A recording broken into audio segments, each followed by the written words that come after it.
Bienvenue sur la chaîne Investir dans les dividendes. Aujourd'hui, on va parler de 3 actions à dividendes à posséder si jamais vous voulez recevoir des rendements extrêmement intéressants. Ces 3 actions, elles versent cette année entre 6 et 8% de rendement. On va les découvrir dans une fraction de seconde. Je commence tout de suite par un petit disclaimer. Sachez que je ne suis pas conseiller financier, que mon avis exprimé dans cette vidéo ne représente pas un conseil d'investissement, mais juste mon avis à moi. Tout investissement comporte des risques. Il vous appartient de faire vos propres recherches avant de décider d'acheter une action ou pas. Et enfin, sachez que je suis actionnaire de ces 3 sociétés que je mentionne dans cette vidéo. Sans plus tarder, on commence tout de suite avec la première. Et c'est un leader mondial dans le secteur de l'assurance, un leader français qui est coté au CAC 40, en l'occurrence l'action AXA. Au moment où je tourne cette vidéo, l'action AXA rapporte un rendement de 6,5%. Et je vais vous expliquer pourquoi c'est une action que j'aime particulièrement. Regardons les résultats qui ont été publiés le 25 février, les résultats pour l'année 2020, année qui était exceptionnelle avec la crise Covid. Alors, qu'est-ce qu'on constate? On constate que le chiffre d'affaires est encore aux alentours de 100 milliards d'euros, même s'il est en baisse par rapport à l'année dernière. C'est une société qui a su rester profitable pendant cette crise exceptionnelle avec un résultat opérationnel de 4,3 milliards d'euros. Et enfin, c'est une société extrêmement solide. Le ratio de solvabilité, qui est un ratio extrêmement important dans le secteur de l'assurance particulièrement, affiche 200%. C'est très costaud. En ce qui concerne différents items qui sont très intéressants pour comprendre le positionnement d'AXA et pour comprendre aussi la capacité d'AXA à continuer à aller conquérir des parts de marché, on voit différentes choses sur cette slide. Je vous propose de regarder l'item de droite, la satisfaction client. Ce qu'on peut constater, c'est qu'il y a eu un gap extrêmement intéressant réalisé pendant cette année 2020, puisque vous le voyez, la satisfaction client est passée de 75% en 2019 à 94%, soit un saut de plus 19 points au niveau de la satisfaction client. C'est un critère qui, à mes yeux, est extrêmement essentiel, puisque des clients satisfaits, ce sont des clients fidèles. C'est ce qui permet de continuer à faire croître l'entreprise. En ce qui concerne la branche AXA XL, on ne peut pas dire que 2020 ait été une année exceptionnelle. Effectivement, ça a pesé sur les résultats du groupe. Cette branche AXA XL, en fait, elle est née de l'acquisition en 2018 de XL Group, qui était à l'époque un des leaders mondiaux de l'assurance dommages des entreprises et de la réassurance, avec une présence extrêmement forte en Amérique du Nord. La partie réassurance a été extrêmement impactée par rapport à la crise qu'on a pu traverser. Il y a aussi des catastrophes naturelles et donc ça a pesé sur les marges, sur le résultat d'AXA XL. En revanche, ce qu'on peut dire, c'est que maintenant, le travail de fond a quand même été réalisé par l'équipe dirigeante d'AXA. Il y a des économies qui ont été générées. Il y a plein de choses qui ont été mises en place, ce qui fait que on est plutôt sur des bases saines et que AXA XL, d'après les cadres dirigeants d'AXA, devrait maintenant être une activité qui va tirer le groupe vers le haut dans les prochaines années. Et d'ailleurs, ce qu'on peut voir tout à gauche, c'est que vous avez des hausses de tarifs qui ont pu être passées, notamment donc au Q3, donc au troisième quarter, au troisième trimestre, vous avez des hausses de plus 20% de tarifs qui ont réussi à être passées, et également sur le quatrième quarter 2020 avec des hausses de plus 22%. Donc des coûts qui sont réduits, qui sont contenus, des augmentations tarifaires, c'est tout bon pour la marge des années à venir. Allez, regardons maintenant un petit peu les différentes performances d'AXA, notamment au niveau géographique. Ce qu'on peut constater, c'est qu'il y a une grosse résilience en France et en Europe, 4,3 milliards d'euros, donc stable en termes de revenus. Ce qui est très intéressant, c'est cette partie-là. Effectivement, vous voyez que sur la partie santé en Asie et à l'international, il y a eu une très belle progression tout au long de l'année 2020 avec une progression de plus 10%, et cette partie donc santé en Asie internationale pèse maintenant quasiment aussi lourd que les revenus en France et en Europe. Et donc, c'est un relais de croissance qui est extrêmement important pour le groupe. Au niveau de la dette, c'est important, hein. Si jamais vous voulez pouvoir payer des dividendes, il faut veiller aussi déjà à avoir des bons revenus qui couvrent ce dividende, un bon cash flow, mais également à ne pas être trop endetté, puisque au bout d'un moment, il va se poser un problème pour pouvoir payer la dette et donc le dividende. Ce qu'on peut voir, c'est que la dette, elle est contenue, elle est gérable, il n'y a aucun problème là-dessus. Vous avez une dette qui a baissé de 2,5 milliards d'euros pendant l'année 2020 avec un gearing donc de la dette qui baisse de 2 points et qui se situe en plein milieu de la target qui a été fixée entre 25 et 28 puisque vous avez un gearing qui est à 26,8 donc aucun souci du côté de la dette au niveau d'AXA, tout ça est très bien géré. On va regarder rapidement l'action AXA et ce que ça donne et est-ce qu'elle est à un cours d'achat ou pas. Là, vous pouvez voir effectivement que le cours de clôture de la dernière cotation au moment où je tourne cette vidéo, la dernière cotation, c'était la clôture de vendredi 5 mars au soir. Vous voyez, 17h37, 22 euros. Regardons ce qu'elle fait depuis le début de l'année, l'action AXA. Et ben, elle a plutôt pas mal performé, hein, puisque on est à plus 13% par rapport au 1er janvier. Maintenant, regardons un petit peu en arrière pour voir si l'action AXA est intéressante en ce moment ou pas. Vous voyez que sur un an, il y a eu des grosses fluctuations. Encore une fois, on voit le premier crack Covid, on voit la seconde baisse quand on parlait du second confinement donc qui est arrivé fin octobre, cette seconde baisse. Il y avait la possibilité, vous voyez, à ce moment-là, d'ailleurs, j'en ai profité, d'avoir une action à moins de 14 euros.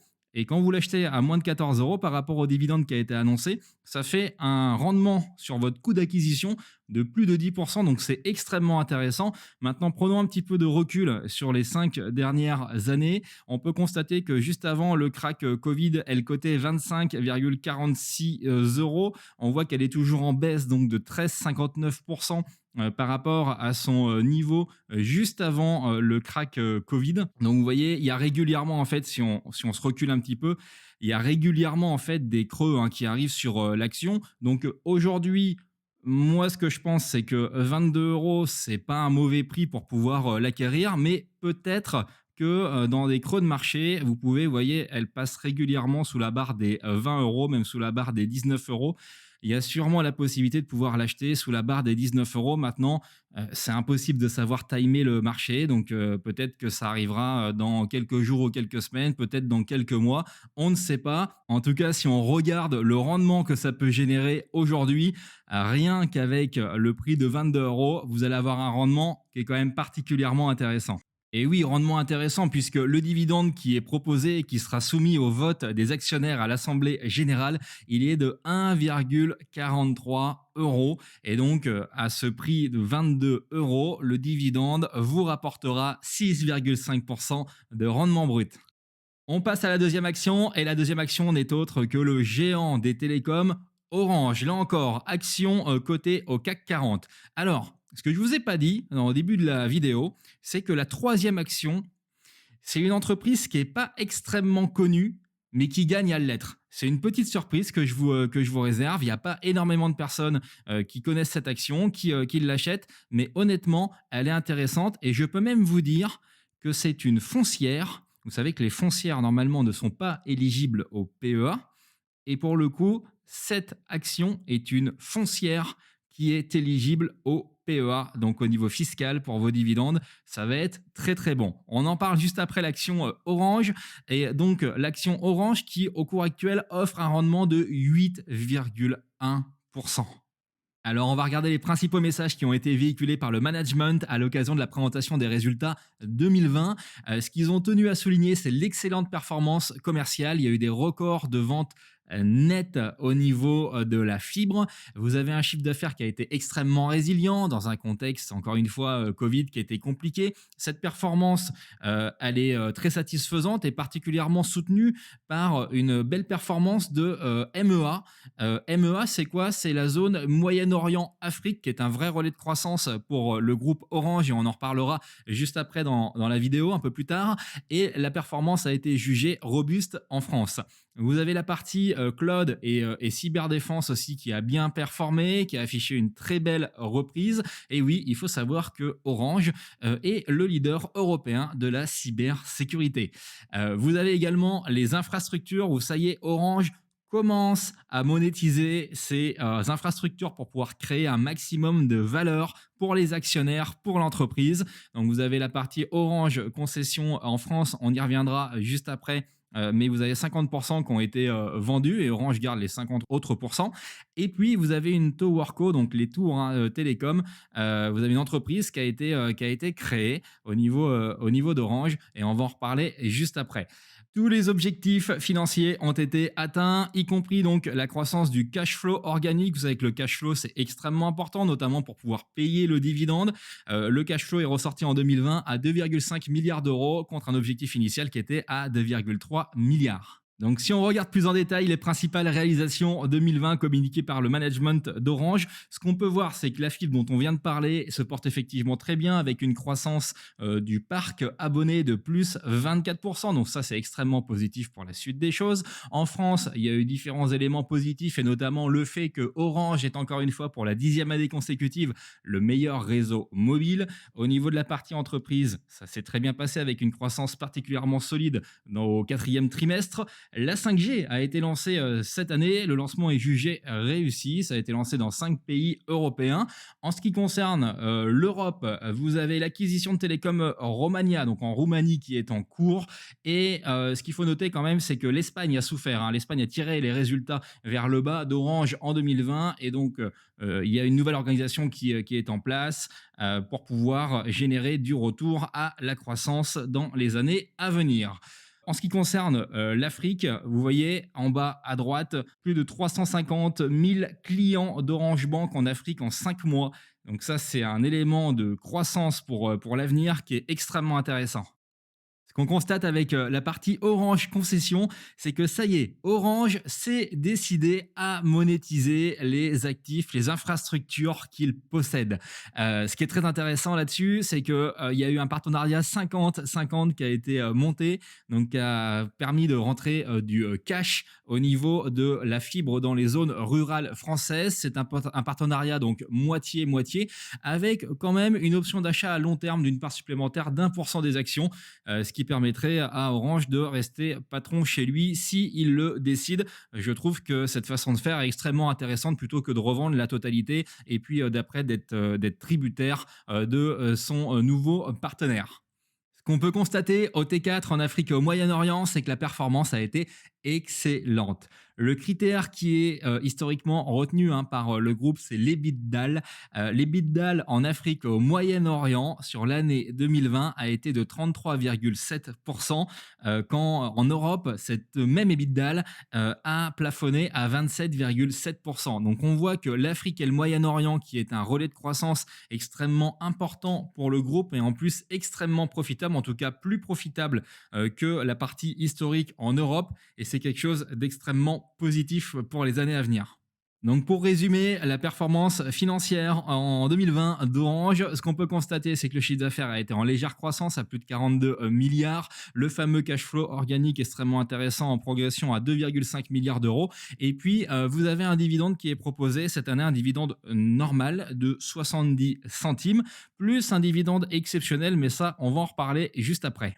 Allez, juste avant de parler du dividende et notamment du dividende exceptionnel, sachez que ce qui me rend optimiste pour les années à venir au niveau d'Orange, c'est tout ce qu'on a vu avant, c'est le fait de pouvoir se développer en Afrique, au Moyen-Orient avec des marges qui sont intéressantes, c'est la partie monétisation des différentes infrastructures et également un plan de réduction des coûts d'1 milliard d'euros d'ici 2023. 2023, franchement, c'est demain. On est en 2021, ça va vite être là. Et donc, au fur et à mesure des années qui arrivent, vous avez des coûts donc, qui baissent, qui sont programmés comme ce que vous voyez à l'écran. Et donc, vous allez avoir un effet ciseau positif entre le déploiement d'Orange, le développement, l'accroissement du nombre de clients, l'accroissement des revenus et puis la baisse de coûts qui va baisser d'1 milliard d'euros par rapport à ce qu'elle était en 2019. Allez, on va faire un petit zoom très rapide sur le contentieux fiscal qui a été gagné par Orange. Ils ont reçu une somme de 2,2 milliards d'euros en 2020. C'est du remboursement d'impôts. Comment ils ont réparti cette somme? Eh bien, en fait, il y a un dividende exceptionnel qui a été annoncé de 20 centimes d'euros pour les actionnaires. Vous avez aussi Orange donc, qui a annoncé un projet de lancement d'OPA sur le reste des actions d'Orange Belgium, donc en Belgique, qu'ils ne possédaient pas. Vous avez différents investissements et vous avez notamment aussi ce qu'on voit là, offre réservé au personnel, c'est quoi? Bah, c'est 100 millions d'euros en fait qui sont injectés pour augmenter le taux de participation des salariés à l'actionnariat d'Orange. Je trouve ça très important. C'est super important que les salariés soient investis au capital de leur entreprise. Ça aligne les intérêts des salariés avec ceux des actionnaires, avec la direction. Tout le monde est motivé, tout le monde vise la création de valeurs intelligentes. Et du coup, je pense qu'il y a beaucoup d'entreprises qui devraient développer de manière beaucoup plus importante l'actionnariat salarié. C'est vraiment bon pour tout le monde.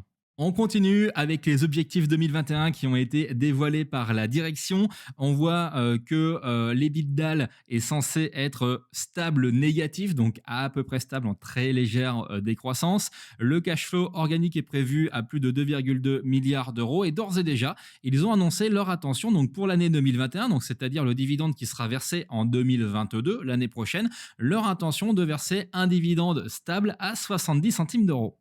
On continue dans les objectifs 2021 annoncés par Orange avec la création d'une plateforme européenne pour les infrastructures mobiles. Orange veut créer de la valeur, non pas en revendant ses tours mobiles 4G et 5G comme ont pu le faire Free ou encore Altis à la société européenne Cellnex qui est extrêmement bien valorisée en bourse, mais plutôt en créant leur propre TowerCo européenne qui va s'appeler Totem. Orange a pour objectif de rester au capital de Totem et d'être majoritaire. Je trouve que personnellement que c'est extrêmement intelligent puisque ça évite de céder le contrôle de ces infrastructures qui, à mes yeux, sont stratégiques tout en pouvant valoriser de la meilleure façon possible cette TowerCo, cette entreprise d'infrastructures mobiles.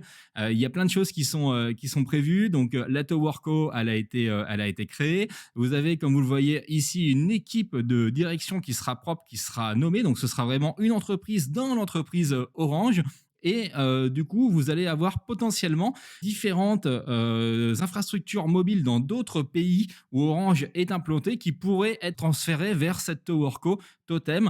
J'espère personnellement qu'un jour ou l'autre, Totem sera introduite en bourse pour générer un maximum de valeur. Alors pourquoi ce move de la direction d'Orange, il est extrêmement intéressant et la volonté de créer cette société spécifique au niveau des infrastructures mobiles, bah, vous l'avez sous les yeux en fait. Pourquoi ça va faire ressortir de la valeur? Bah, parce qu'en fait, vous avez une marge d'EBITDAL de 57,2%. Elle est plus de 2 fois supérieure à la marge d'EBITDAL générée par le groupe Orange en Europe en 2020 et le chiffre d'affaires a encore progressé sur l'année 2020. Donc c'est une vraie cash machine, hein, ces infrastructures mobiles. Vous avez qu'à voir la valorisation de l'entreprise Cellnex qui est cotée sur le marché espagnol. C'est incroyable, ça n'a rien à voir avec les multiples de la valeur Orange. Et c'est pour ça qu'en créant cette propre société, Orange espère bien créer un maximum de valeur et révéler la valeur de ces infrastructures mobiles. On termine cette vidéo avec la troisième et dernière action. C'est la fameuse petite pépite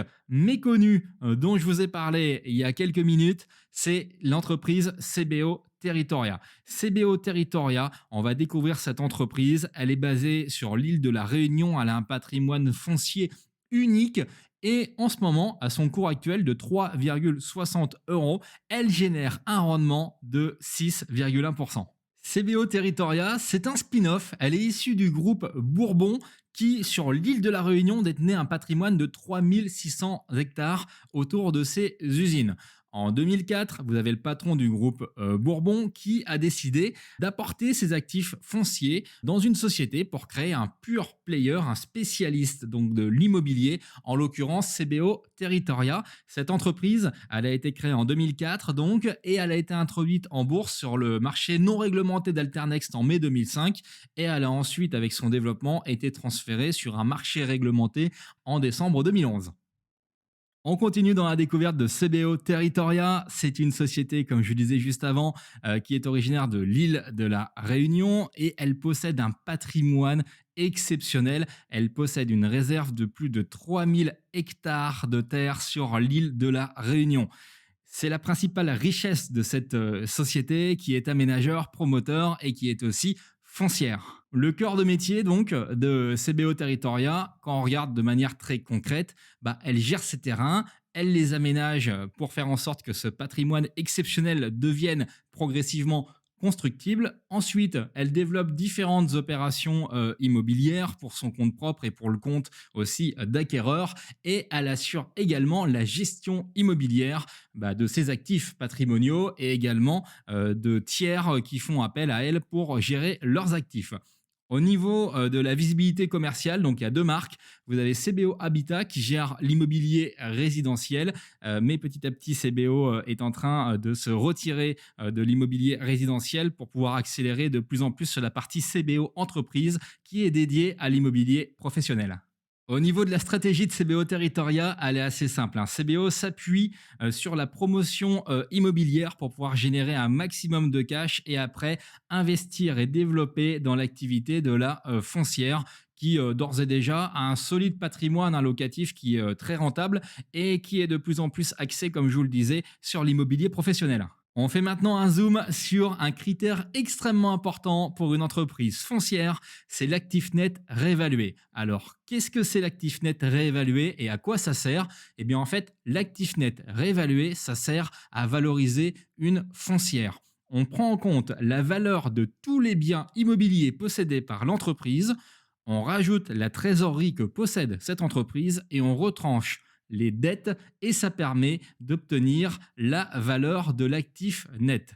En fonction du nombre d'actions, ça donne donc un actif net réévalué par action. Vous pouvez constater ici qu'en 2014, l'actif net réévalué par action était de 5,33 € et qu'au 31 décembre 2019, cet actif net donc a progressé au cours de toutes ces années pour monter à 6,09 € d'actif net réévalué par action à fin décembre 2019. Ce qu'il faut savoir avec CBO Territoria et son dividende, c'est que historiquement, CBO Territoria a tendance à proposer deux options pour le paiement de son dividende. La première, en cash, c'est-à-dire en numéraire.